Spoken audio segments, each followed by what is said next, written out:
शाजापुर में कावड़ियों से tractor trolley car DJ high tension line से टकरा गया। करंट लगने से ट्रैक्टर ट्रॉली से 2 कावड़िए नीचे गिर गए, जिसमें दोनों कावड़ियों की मौके पर ही मौत हो गई। साथ ही 2 अन्य कावड़िए घायल हुए हैं।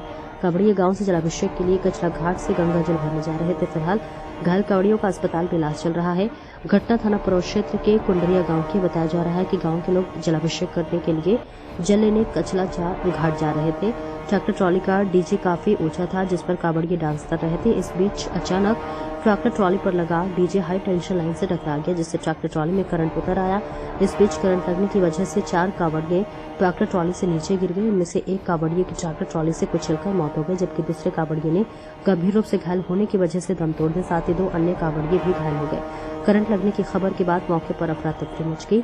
सूचना के बाद मौके पर पहुंची पुलिस ने घायल कावड़ियों को अस्पताल में भर्ती कराया। साथ ही 2 मृतक कावड़ियों के शव को भी कब्जे में लिया गया। फिलहाल घटना के बाद गांव में मातम छाया हुआ है।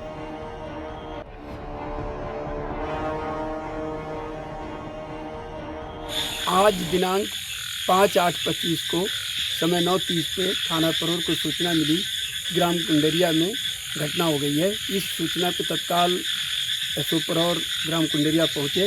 उन्हें ज्ञात हुआ कि ट्रैक्टर ट्राली जिस पे डीजे बंधा हुआ था उसको घर ले जा रहे थे। अचानक तार के टच हो जाने के कारण लोग घबरा कर कूद गए, जिसमें जसवीर की मौके पे ट्रैक्टर का पहिया चढ़ जाने से मृत्यु हो गई। सुधीर और 2 घायल को अस्पताल ले जाया गया, जहां सुधीर की भी मृत्यु हो गई। मौके पे पंचायतनामा की कार्रवाई की जा रही है।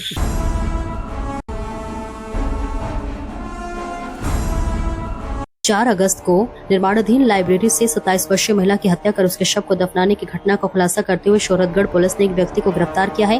गिरफ्तार युवक का नाम शिव बालक है और वह पश्चिमी चंपारण का रहने वाला है। पुलिस ने गिरफ्तार शिव बालक की निशानदेही पर उस पर पत्थर को भी बरामद कर लिया। बता दें कि 4 अगस्त को शोहरतगढ़ नगर पंचायत के वार्ड नंबर 4 दशरथ नगर में निर्माणाधीन लाइब्रेरी के कमरे से बहुत तेज बदबू आ रही थी, जिसकी सूचना स्थानीय लोगों ने पुलिस को दी। पुलिस जब मौके पर आई तो उसने जगह की खुदाई की तो वहां से एक महिला का शव चादर में लिपटा मिला और उस महिला के शरीर पर कई जगह चोट के निशान थे। किसी पहचान बिहार के पश्चिमी चंपारण निवासी निम्बू मलिक के रूप में हुई। निम्बू मलिक यहाँ पश्चिम बालक के साथ बिहार से मजदूरी का काम करने आई थी। शव मिलने के बाद पुलिस मामले की छानबीन में जुट गई है।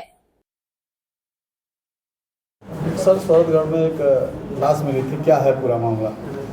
देखिए, 4 अगस्त को सुबह एक शोहरतगढ़ में सूचना है कि वहाँ पे एक निर्माणाधीन लाइब्रेरी है और उस लाइब्रेरी में एक महिला की लाश दफन होने की बात प्रकाश में आई। इस सूचना पे शोहरतगढ़ पुलिस और सीनियर अधिकारी मौके पे पहुँचे और वहाँ से एक मृतका की लाश मिली और वहाँ जो बाकी अन्य मजदूर काम कर रहे थे उन्होंने उस मृतका की शिनाख्त की। इस कार्रवाई पे थाना शोहरतगढ़ पे मुकदमा अपराध संख्या 124/2025 पंजीकृत किया गया, धारा 103(1) और 238 BNS में। उसके बाद विवेचना के दौरान उसकी पहचान हुई। जो मृतका है वो 27 वर्षीय महिला है, पुत्री स्वर्गीय रूप नारायण मिश्रा मांझी, और ये रहने वाली है हर कटवा, थाना गोनोहा, जिला वेस्ट चंपारण, बेतिया पड़ता है बिहार में। उसके बाद विवेचना आगे बढ़ी, फिर ये बात सामने प्रकाश में आई कि जो अभियुक्त है जिसके द्वारा ये पूरी घटना को अंजाम दिया गया उसका नाम है शिव बालक। ये भी 27 वर्ष का है। पुत्र हरिनाथ राम, निवासी सिंहासनी, थाना सोहोदरा, जिला वेस्ट चंपारण, बिहार। घटना का क्रम इसमें ये है कि इन दोनों का एक संबंध था कुछ महीनों से, और ये जो महिला है 27 वर्षीय, ये विवाहिता थी और कई महीनों पहले इसका अपने परिवार से, अपने पति से रिश्ता टूट चुका था और ये जो अभियुक्त है शिव बालक, इसके साथ यहाँ पे मजदूरी करने आई थी। दोनों के बीच में संबंध रहा। जो अभियुक्त है वो अनमैरिड है। उसके बाद अभियुक्त के द्वारा कबूला गया और बताया गया कि ये जो महिला थी इसके साथ मेरा संबंध था, ये प्रेग्नेंट हो गई थी और 29 जुलाई की रात को हमारा विवाद हुआ और मैंने इसे कहा कि ये बच्चा मुझे नहीं चाहिए, इसको अबॉर्शन करा दिया जाए। तो ये महिला जो थी मानने को तैयार नहीं थी।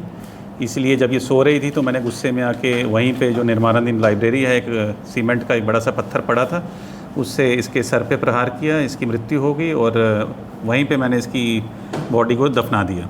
उसके बाद मैं सबको ये बोल के चला गया कि अब मैं और जो ये महिला है कहीं और जाके मजदूरी करेंगे। फिर ये वहाँ से भाग गया है। फिर जरिए मुखबिर और पुलिस की एसओजी की सर्विलांस की टीमों द्वारा इसको गिरफ़्तार करके आज न्यायालय भेजा जा रहा है। पोस्टमार्टम में भी ये क्लियर हो गया है जो महिला की मृत्यु है वो एंटीमॉर्टम इंजरी से हुई है और उसके पेट में एक बच्चे का होना भी पाया गया है। सर अभी की गिरफ्तारी कहाँ से और क्या क्या है इसके पास? देखिए, जरिए मुखबिर और बाकी एसओजी सर्विलांस की टीम की मदद से गिरफ्तारी इसकी हुई है। क्या सब महिला के पास कोई और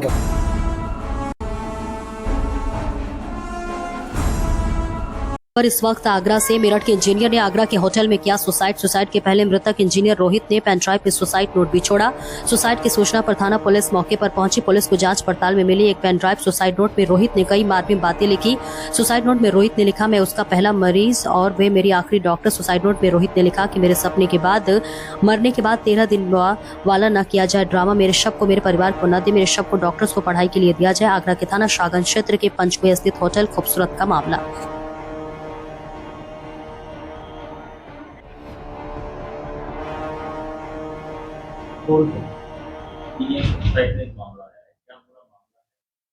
देखिए, थाना शाहगंज में 4 अगस्त को एक इंजीनियर ने खूबसूरत होटल में सुसाइड कर लिया था और सफ़ेद चादर से जो है वो लटक गया था। इसमें वीडियोग्राफी करते हुए तत्काल उसकी बॉडी को ले जाया गया था और फील्ड यूनिट वगैरह भी वहाँ मौके पे पहुंची थी। मौके से एक सुसाइड नोट भी हमें प्राप्त हुआ था और उसमें एक महिला चिकित्सक का भी जिक्र था उसमें, और यह कहा गया था कि इसमें किसी का दोष नहीं है मेरे सुसाइड में, और मेरी जो बॉडी है उसको या तो आप ऑर्गन को आप डोनेट कर दें या फिर एसएन मेडिकल कॉलेज को डोनेट कर दें। इस तरह की बात इसमें लिखी गई थी। इसमें नियमानुसार आगे की विधिक कार्रवाई इसमें की जा रही है।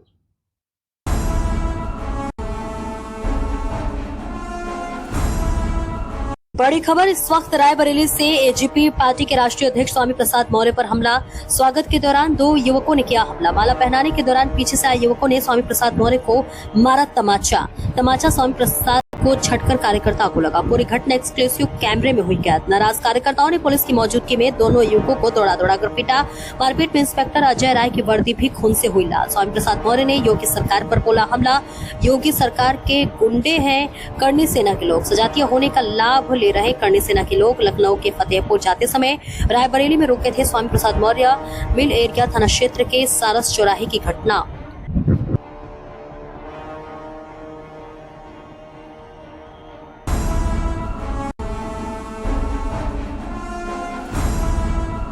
उत्तर प्रदेश जिला आगरा थाना फतेहपुर सिकरी क्षेत्र के अंतर्गत ग्राम पंचायत सुनहरा में विगत दिवस जमीनी विवाद में हुए झगड़े में तमंचा लहराते हुए वीडियो वायरल हुआ था, जिसका मुकदमा वादी तेजवीर सिंह पुत्र पोखन सिंह द्वारा थाना सिकरी में कराया गया। उक्त मामले में थाना पुलिस ने तत्परता दिखाते हुए वांछित आरोपी मोहित पुत्री योगेंद्र सिंह को तमंचे और एक जिंदा कारतूस समेत गिरफ्तार किया गया, जिसे आज जेल भेजा गया है। तमंचे सहित वांछित अभियुक्त को पकड़ने में थाना प्रभारी आनंद वीर सिंह, उप निरीक्षक अनुज शर्मा समेत पुलिसकर्मी साथ रहे। आगरा देहात करमवीर सिंह की रिपोर्ट।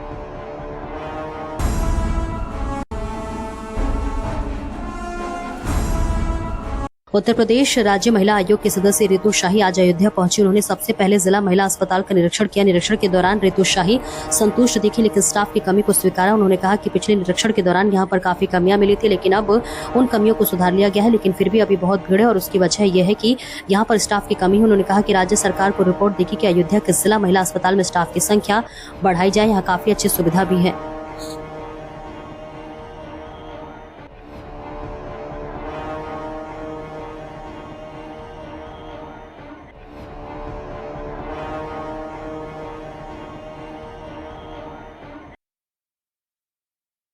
देखिए, कोई भी समस्या अगर आ रही है इस तरह महिलाओं के अगर सुरक्षा को लेकर के तो उसके तो महिलाओं की सुरक्षा के लिए देखिए 24 घंटे हमारी सरकार कार्य कर रही है। हमारा शासन हो या प्रशासन हो, कोई भी वर्ग हो, हर कोई महिलाओं की सुरक्षा को लेके, स्वास्थ्य को लेके, शिक्षा को लेके सभी बिल्कुल अलर्ट रहते हैं। और जहाँ तक हो सकता है अगर उसके साथ अन्याय हुआ है तो न्याय के लिए सभी तत्पर हैं और कोई भी अपराधी बच नहीं सकता, ये आप लोग भी जान रहे हैं।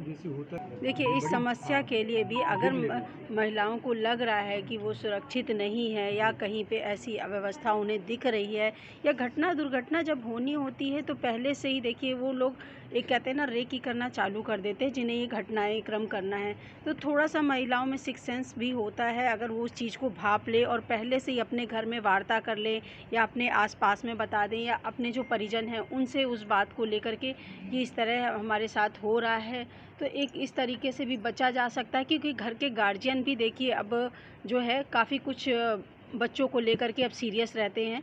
तो वो भी एक अलर्ट रहते हैं। और बच्चियों के लिए सभी को देखिए सेल्फ़ डिफेंस सीखने के लिए भी बताया जा रहा है। अगर मोबाइल है तो उनको बताया जा रहा है इस प्रकार के ऐप आए हैं जो ऐप में सुरक्षा व्यवस्था को लेकर के अपने को किस तरह ऐसे नंबरों से वो कर लें कि ट्रैकर पे वो मोबाइल रहता है, तो कहीं भी अगर उन्हें लग रहा व्यवस्था है, अगर मोबाइल है तो तुरंत ही वो ट्रैक कर लिए जाएंगे, तो कहीं उनको इस प्रकार की दुर्घटना नहीं होगी। या मोबाइल का तो ऐसा समय अगर कोई कहे हमारे पास नहीं है तो ये एक त्रुटि होगी, ठीक है।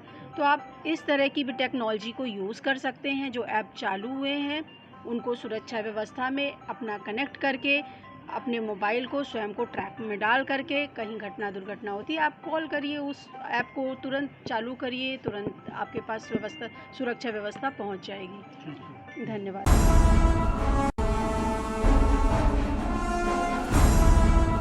जिले के तालझारी थाना क्षेत्र के दूधकोल गांव में जमीनी विवाद में एक ही परिवार की 2 महिला के साथ एक पुरुष की हत्या कर दी गई।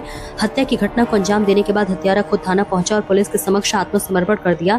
जानकारी के अनुसार जमीन को लेकर आपसी विवाद चल रहा था। इस क्रम में रिश्ते में भतीजा बज्जल हेम्ब्रम ने अपने चाचा चाची समेत 3 लोगों के लोहे के रोड से हमला कर दिया और मृतक का नाम नाथलियान हांसदा बड़की मुर्मू नोहा बेसारा बताया गया है। हत्या की घटना को अंजाम देने के बाद हत्यारा भतीजा बज्जल हेम्ब्रम हत्या में प्रयुक्त किए गए लोहे के रॉड के साथ तालझारी थाना पहुंचा और खुद को आत्मसमर्पण कर दिया। वही घटना की जानकारी पाकर राजमहल एसडीओपी विमलेश कुमार त्रिपाठी समेत अन्य पुलिस दल तत्काल घटनास्थल पर पहुंच गए और शव को कब्जे में लेकर पोस्टमार्टम के लिए भेज दिया और वही आगे की जांच पड़ताल जारी।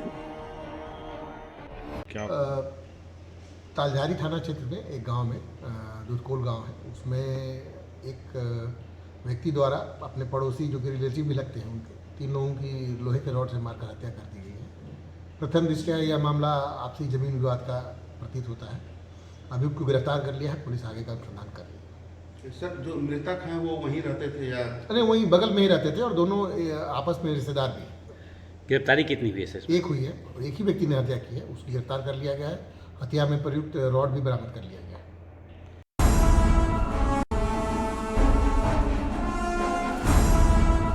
के चलते पहाड़ दरक रहे हैं, जिसके बाद मैदानी इलाकों में पेड़ और बड़े लट्ठे गंगा में बहकर आ रहे हैं। हरिद्वार में गंगा किनारे बसी कुछ बस्तियों के लोगों के लिए जंगलों की लकड़ियां आपदा में अवसर बन रही है। हरिद्वार के बैरागी कैंप इलाके में बस्तियों में रहने वाले परिवार गंगा में बहकर आ रहे हैं। पेड़ों और बड़ी लकड़ियों का जान जोखिम में डालकर जो है पकड़ने में लगे हुए ये परिवार इन लकड़ियों को बेचकर लाखों रुपए तक कमा रहे हैं। पिछले 3 दिनों में इस इलाके के लकड़ियों और लट्ठे पकड़ने वालों का जमावड़ा लगा हुआ है। इनमें कुछ लोग गंगा किनारे खड़े रहकर तो कुछ ट्यूब के जरिए गंगा में उतरकर लकड़ियां पकड़ रहे हैं। प्रशासन के लगातार सचेत करने के बावजूद मलिन बस्तियों के ये लोग आपदा में मिले इस अवसर को भुनाने में लगे हैं।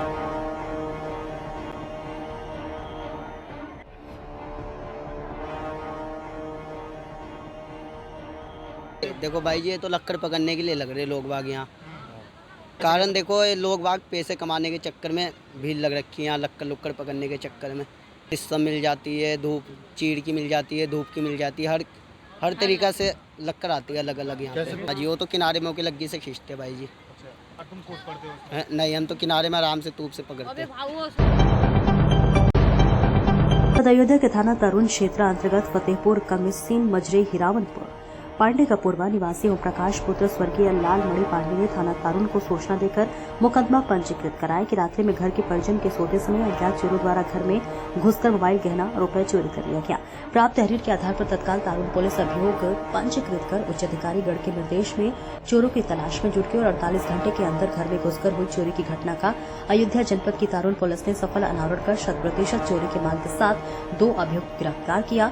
वही चोरी की घटना का खुलासा एसपी ग्रामीण बलवंत सिंह ने प्रेस वार्ता कर किया।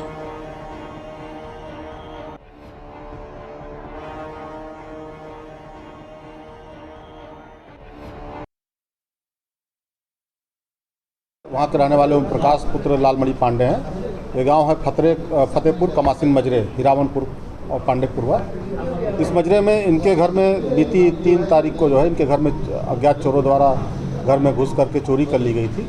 इनकी कुछ ज्वेलरी गई थी, कुछ पैसे गए थे, इनके 3 मोबाइल गए थे और 1 सिलेंडर गया था। थाना तारुण पुलिस द्वारा इसमें पूरी मेहनत करते हुए ऑपरेशन त्रिनेत्र के तहत जो लगाए गए कैमरे हैं उनका पूरा इन्होंने सहयोग लिया और इसमें अज्ञात चोर थे उनको पकड़ा। जो पकड़े गए चोर हैं उनका नाम राजेंद्र रज्जू है। ये फतेहपुर कमासिन थाना तारुण का है और दूसरा सनोज पुत्र सियाराम निवासी सनैसा थाना महाराजगंज का है। इन दोनों की गिरफ्तारी करते हुए इनके पास से जो भी चोरी गया सामान था उसकी 100% बरामदगी सुनिश्चित की है। इन दोनों का आपराधिक इतिहास रहा है, इन दोनों को जेल भेजा जा रहा है और इसमें आगे हिस्ट्री शीट खोलने की कार्रवाई और अन्य जो भी कार्रवाई होती है गैंगस्टर इत्यादि की वो भी की जाएगी।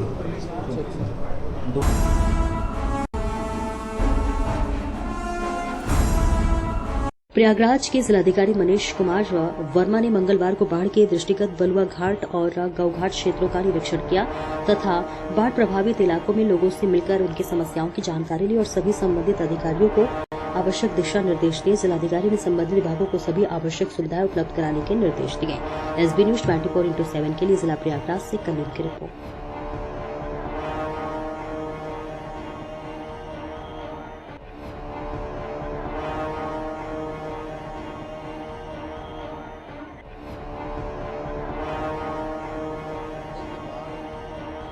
हालांकि स्थितियां कल से बेहतर हुई हैं क्योंकि अब पानी बढ़ने की जगह पे कम होना शुरू हो गया। यमुना नदी में पानी कम होने का स्पीड थोड़ा ज़्यादा है, गंगा नदी में थोड़ा सा कम है, लेकिन अच्छी बात है कि दोनों नदियों में जल स्तर नीचे जा रहा है। बट इसको अभी नॉर्मल लेवल तक जाने में कुछ दिन लग सकते हैं, तो इसीलिए हम लोग अपने जो राहत शिविर है वहाँ की व्यवस्थाएँ दुरुस्त किए हुए हैं। अभी हमारे लगभग 23 राहत शिविर चल रहे हैं जिसमें लगभग 8000 से ज़्यादा लोग हैं जिनको हम लोग सारी सुविधाएँ, खाना पानी और स्वास्थ्य की सुविधाएं और बाकी सारी सुविधाएं उपलब्ध करा रहे हैं। सुरक्षा की व्यवस्था वहाँ पे की गई है।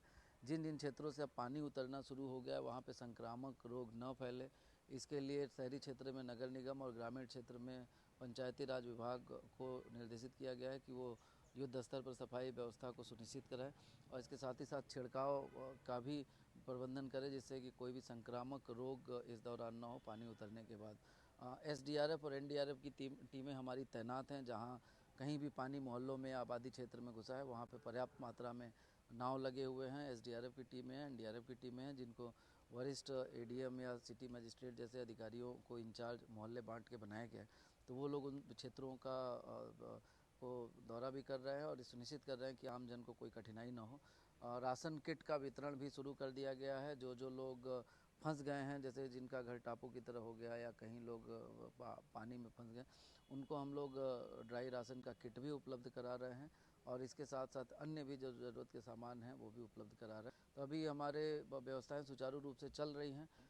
कंट्रोल रूम भी प्रॉपरली फंक्शन कर रहा है और मैं आपके माध्यम से अपील करूंगा कि अगर किसी को कोई भी दिक्कत हो तो हर जगह पे, न्यूज़पेपर में, ट्विटर पे, सोशल मीडिया में, हर जगह पे हम लोगों ने अपना संपर्क, हमारे अधिकारियों का नंबर, कंट्रोल रूम का नंबर सर्कुलेट किया हुआ है।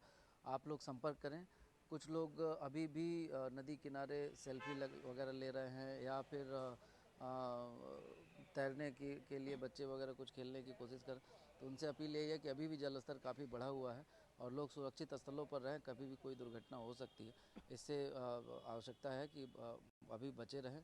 जल स्तर जब नीचे चला जाएगा, स्थितियां सामान्य हो जाएंगी, तो उसके बाद फिर इस तरह के कार्य। नमस्कार, मैं संगीता यादव और आप देख रहे हैं एसबी न्यूज। शुरुआत करते हैं आज की बड़ी खबरों की। अयोध्या में श्रावण मास मेले में लगातार मोटरसाइकिल चोरी की घटनाएं हो रही थी। उसका आज मोटरसाइकिल दौड़ चोर को अयोध्या पुलिस ने गिरफ्तार किया। इसका खुलासा किया SP सिटी चक्रपाणी त्रिपाठी ने बताया कि पिछले 1 माह से श्रावण मास का मेला चल रहा था जिसमें निरंतर कई दोपहिया वाहनों की चोरी का केस दर्ज हुआ था। वहां पर लगी CCTV फुटेज और सूचना संकलित करते हुए 2 अभियुक्तों को गिरफ्तार किया गया और उनके कब्जे से 6 चोरी की मोटरसाइकिल भी बरामद की गई है। इनकी बरामदगी के आधार पर इनको आज जेल भेजा जाएगा। आगे उनके विरुद्ध निरोधात्मक कार्रवाई की जाएगी जिसमें 2 अभियुक्तों में से प्रथम मधुर वर्मा के विरुद्ध 13 मुकदमे और दूसरा जो शुभम सिंह है उसके विरुद्ध 4 मुकदमे दर्ज है।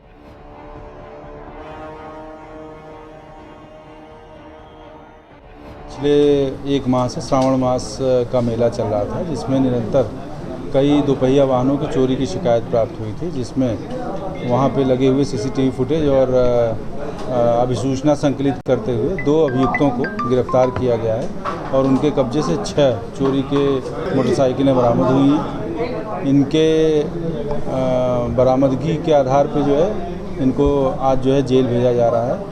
आगे जो है इनके विरुद्ध गैंगस्टर और अन्य निरोधात्मक कार्रवाई भी की जाएगी। इनका आपराधिक इतिहास है? ये विस्तृत आपराधिक इतिहास है जिसमें 2 अभियुक्त में से प्रथम मधुर वर्मा के विरुद्ध 13 मुकदमे हैं और दूसरा जो शुभम सिंह है उसके विरुद्ध 7 मुकदमे हैं। कोतवाली के अंतर्गत ही गिरफ्तारी हुई है इनकी, अंडरपास के पास से। और शेष ये कहाँ बेचते थे और इनके क्या और लिंकेज हैं उस पर भी काम कर रहे हैं। शीघ्र ही उस पर भी जो है जो शामिल हैं उनको भी चार्जशीटेड किया जाएगा।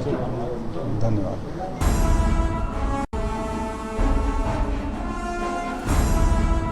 हरिद्वार में भारी बारिश ने रेल के पहिए थाम दिए हैं। भीमगोड़ा में देहरादून और ऋषिकेश को जोड़ने वाले रेलवे ट्रैक पर मनसा देवी पहाड़ी से आए मलबे ने रेलवे की विद्युत लाइन तोड़ते हुए रेलवे ट्रैक को बाधित कर दिया है।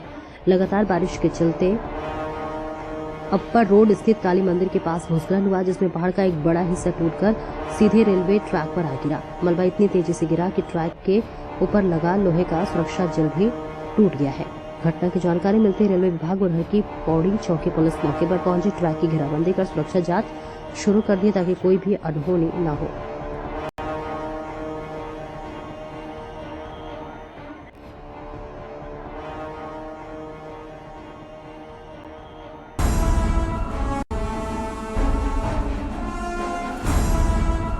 मैनपुरी के प्राथमिक विद्यालय सिकंदरपुर में जर्जर इमारत में विद्यालय संचालक की सूचना पर जिलाधिकारी अंजनी कुमार ने विद्यालय का औचक निरीक्षण किया है। जिलाधिकारी के अचानक विद्यालय पहुंचने पर हड़कंप मच गया। जिलाधिकारी ने जहां जर्जर कमरे की खाली कराकर बच्चों को दूसरे क्लास में शिफ्ट कराया तो वहीं विद्यालय में शिक्षा की पाठशाला भी लगाई। जिलाधिकारी ने क्लास में पहुंचकर बच्चों से सीधे सवाल किए तो वहीं ब्लैक बोर्ड पर बच्चों से जुड़ घटाने भी कराई। विद्यालय में 67 बच्चों के रजिस्ट्रेशन देखने के बाद जिलाधिकारी ने प्राचार्य को फटकार भी लगाई और बच्चों की संख्या बढ़ाने के लिए भी निर्देशित किया। जिलाधिकारी द्वारा विद्यालय के औचक निरीक्षण से शिक्षा विभाग में हड़कंप की स्थिति देखने को मिली।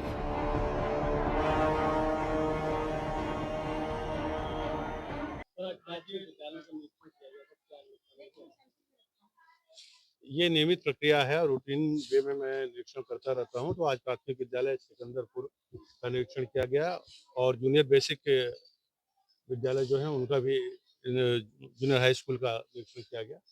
यहाँ पर कुल 67 बच्चे रजिस्टर्ड हैं और 40 अभी उपस्थित हैं। कुछ बच्चों से उनकी शिक्षा के बारे में बात की गई तो क्लास 3 की बच्ची से एक बात की गई तो उसने एडिशन यानी जोड़ सही कर दिया।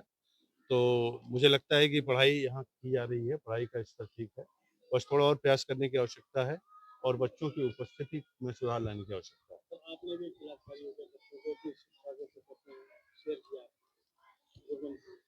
नहीं, ऐसा नहीं।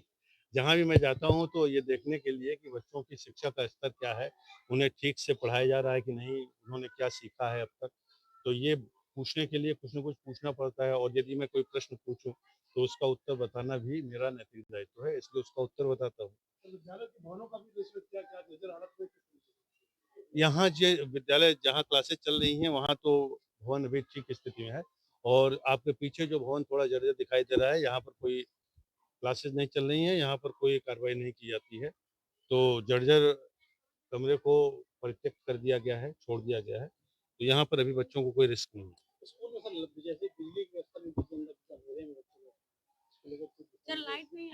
देखिए इस समय बादल घिरे हुए हैं तो जो खिड़कियां बनी हुई हैं उससे प्रकाश आ रहा है। प्रकाश थोड़ा कम है तो उसके लिए लाइट, देखिए वायर्स भी लगे हुए हैं, तो ये व्यवस्था की जाएगी कि लाइट अगर कम हो तो कृत्रिम प्रकाश करके बल्ब वगैरह से इसकी व्यवस्था की जाए। यद्यपि अभी जो प्रकाश है थोड़ा कम है लेकिन फिर भी पढ़ने योग्य है। जिन्होंने देश की आजादी के लिए उस समय लड़ा था उनको स्मरण करने का अवसर भी है और प्रदेश सरकार ने तय किया है 8 अगस्त, 9 अगस्त, 10 अगस्त 3 दिन बेटी और बहनों के लिए फ्री में हम लोग उत्तर प्रदेश परिवहन निगम की बसेज में आने जाने की सुविधा उपलब्ध करवाएंगे। 8 अगस्त को प्रातः काल से लेकर के और 10 अगस्त की रात्रि 12 बजे तक वे उत्तर प्रदेश परिवहन निगम और नगर विकास की नगर सेवा के माध्यम से जहां भी यात्रा करना चाहते हैं एक सहयात्री के साथ में उन्हें यात्रा प्रदेश भर में फ्री में उपलब्ध करवाने का कार्य उत्तर प्रदेश सरकार कराएगी। मैं इसी अवसर पर इस बार तो अद्भुत क्षण होगा जब उत्तर प्रदेश के अंदर हमारे 9 प्रशिक्षु आरक्षी जन्माष्टमी के आयोजन के साथ जुड़ेंगे। वे एक पुलिस की ट्रेनिंग तो ले रहे हैं लेकिन साथ साथ एक कलाकार के भी गुण उनके पास होंगे और मंचन, बेहतरीन मंचन श्री कृष्ण जन्माष्टमी का हर थाना में, हर ट्रेनिंग स्कूल में, हर पुलिस लाइन में भव्यता के साथ आयोजित होंगे। श्री कृष्ण जन्माष्टमी समाजवादी पार्टी की सरकार बैन करती थी, कावड़ यात्रा को बैन करती थी। हमने कहा नहीं, कावड़ यात्रा बैन नहीं होगी, कावड़ यात्रा भी चलेगी। श्री कृष्ण जन्माष्टमी के आयोजन भी भव्यता के साथ होंगे और ये आयोजन उसी भव्यता के साथ आयोजित होंगे। मैं श्री कृष्ण जन्माष्टमी, स्वाधीनता दिवस, रक्षाबंधन की आप सबको बधाई देता हूं, शुभकामनाएं आप सबके प्रति व्यक्त करते हुए अपनी वाणी को विराम देता हूं। धन्यवाद। जय हिंद। भाई ये मुरादाबाद की आवाज नहीं लग रही है। भारत माता की, भारत माता की, भारत माता की। वंदे वंदे वंदे। नमः पार्वती पतिये हर हर।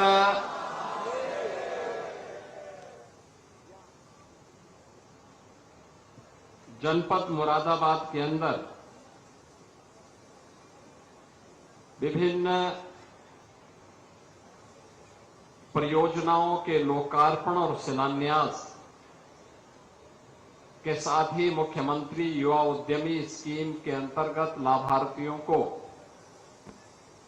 ऋण वितरण कार्यक्रम के अवसर पर आयोजित आज के इस कार्यक्रम में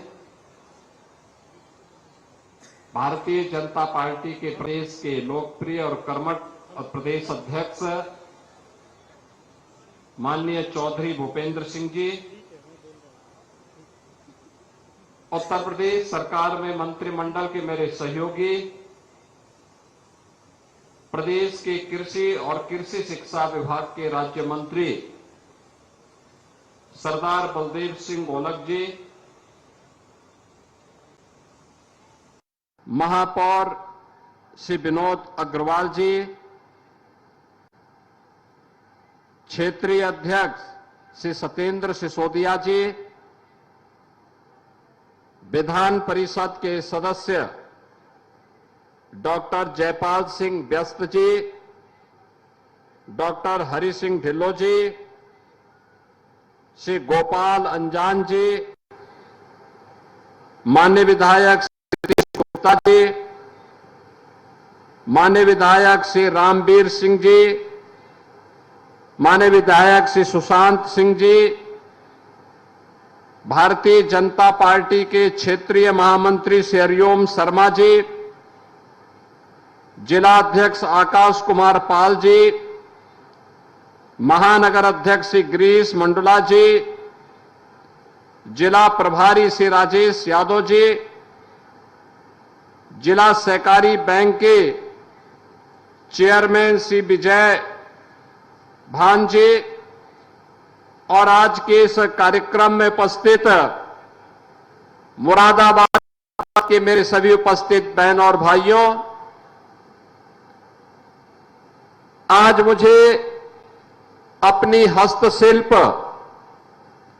और अपनी पौराणिक और ऐतिहासिक पृष्ठभूमि के लिए विख्यात मुरादाबाद जनपद में आने का सौभाग्य प्राप्त हुआ है।